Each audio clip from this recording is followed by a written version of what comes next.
Jouer les premiers rôles dans le championnat national qui démarre le 19 mars afin de repartir à la conquête de l'Afrique. Telle est la principale ambition des dirigeants de l'Académie de football Amadou Diallo. Et pour réussir ce gros pari, l'équipe est restée fidèle à son modèle de fonctionnement. Elle a conservé l'épine dorsale de son effectif qui est l'un des points forts du club fondé le 27 juin 2005. L'ossature du club n'a pas connu de changement notable. Seuls David Fofana Datro et Junior Laurent Gbagbo Magui, buteurs la saison écoulée, partis pour l'étranger, manquent à l'appel. Autre gros atout qui pourrait faire la différence, la stabilité au niveau de l'encadrement technique. Après avoir été l'adjoint de Maxime Guamélé de 2017 à 2019, Alain Yonsia est confirmé à la tête des Bleus et Blancs. Pour l'objectif que le club s'est fixé, l'homme semble avoir sa petite idée. Nous avons fait un travail bien colossal pour qu'il puisse tenir les 2 matchs en semaine. Et je pense que nous sommes vraiment, pour l'instant, nous sommes satisfaits. Et d'ici peu, vous allez voir une autre image de l'AFAD. Et par la grâce de Dieu, AFAD pourra jouer les premiers rôles. Les dirigeants, de leur côté, ont mis tout en œuvre pour convaincre leur ancien joueur, Koulibaly Topio Sanga, de revenir à la maison après 7 ans passés à Caraïbes, club marocain de première division.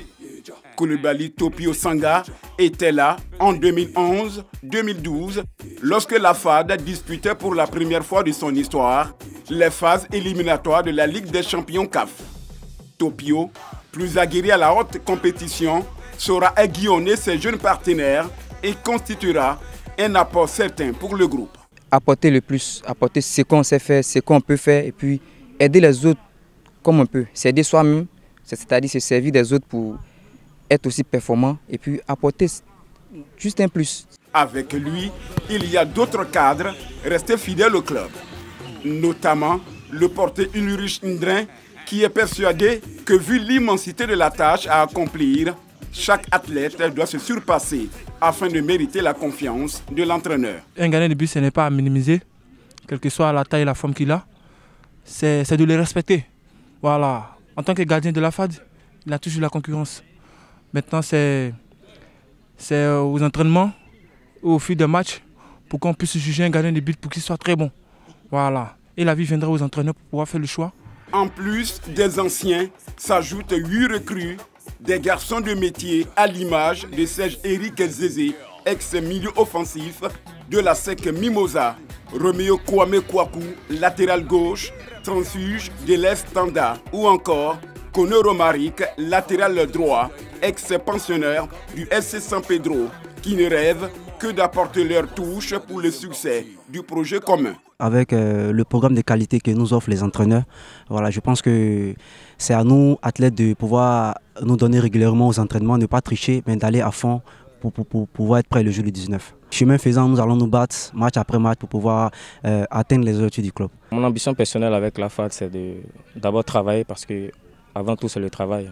Donc, je pense travailler durement, comme je le fais présentement, et attendre le championnat, me donner à fond dans le championnat, aider l'AFAD à gagner des matchs, à moi-même aussi, personnellement, à faire des bons matchs. En tant que club formateur, l'AFAD, chaque saison, fait monter en moyenne 3 à 4 cadets en équipe première.